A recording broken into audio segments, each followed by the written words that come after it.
This is the farmhouse where I grew up, where my father grew up, where my grandfather grew up, where my great-grandfather grew up. The main house was built in 1860. We got electricity in 1943 with the Rural Electrification Act.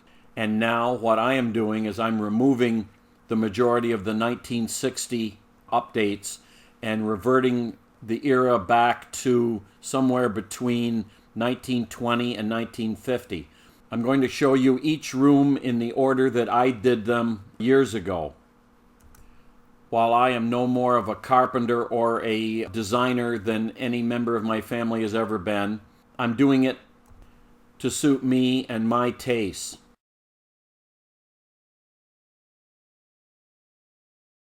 So, how do you acquire a vintage 5-foot cast iron American Standard Regency blue tub?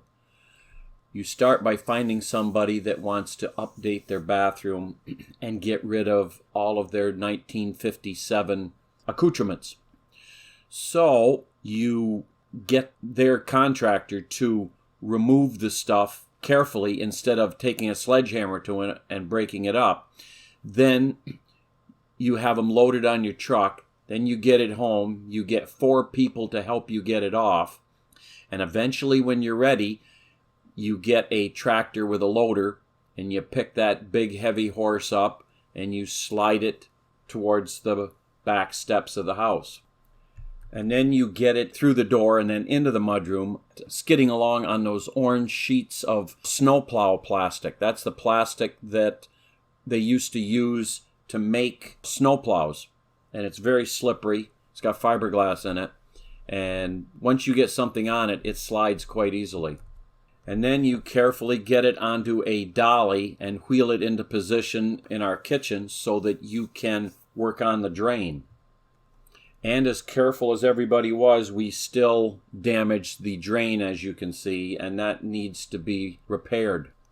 So, off of eBay, we bought a modern drain assembly that is supposed to fit that tub. However, it doesn't completely.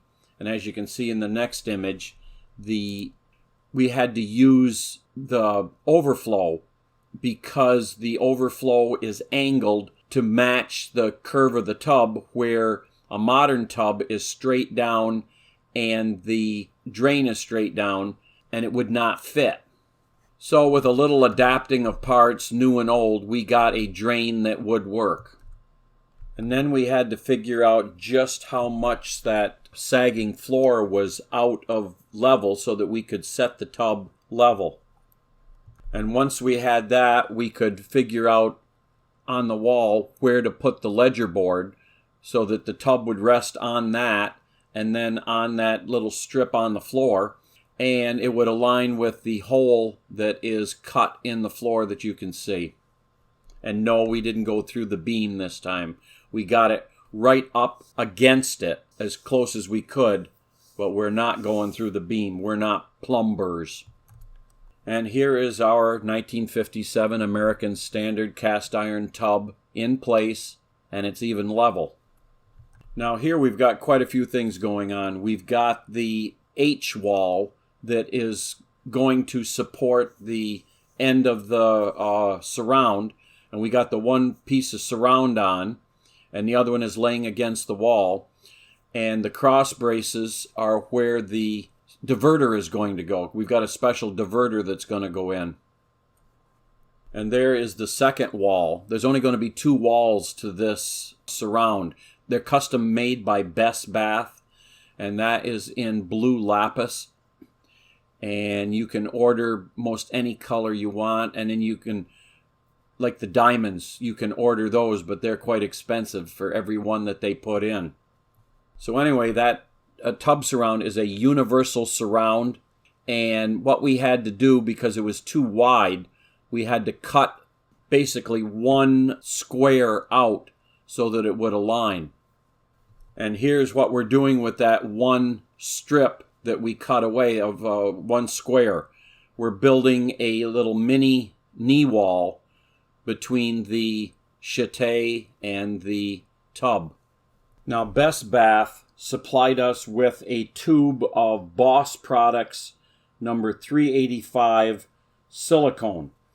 That is some of the finest silicone I've ever seen. When it sets up, it is a great glue. And that's what they recommend for gluing the surround to the tub. And we ended up using it to build our little knee wall. And we had to get a little creative with some clamps to make sure that the knee wall stayed in place until the silicone set up.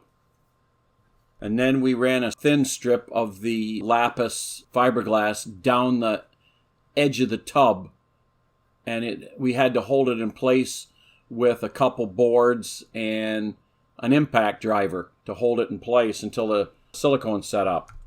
And the next morning, this is what we had. It looks pretty good.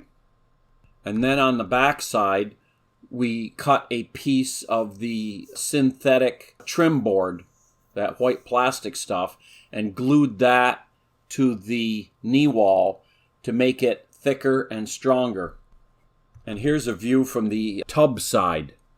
And then with that all glued together, we had to address the end of the tub that was open, and you could see right under the tub because it was designed to go against a wall. So we came up with a novel idea.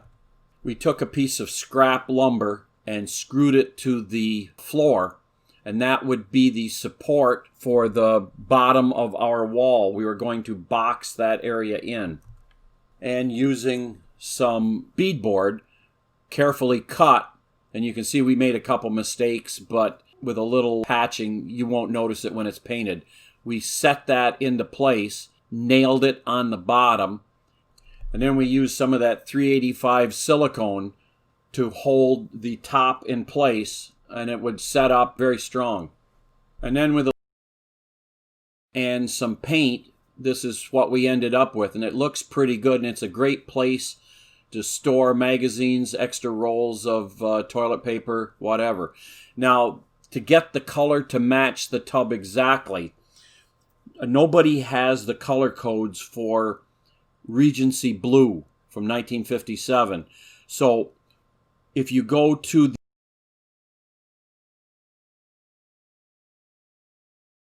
they make color-matched toilet seats for practically anything ever built. You can order up a color chip so you can compare the color chip against your color on your bathroom. You can take that into Lowe's, Home Depot, whatever, and they can color match your tub. And that's what we ended up doing. And that is how we installed the tub in our bathroom upgrade.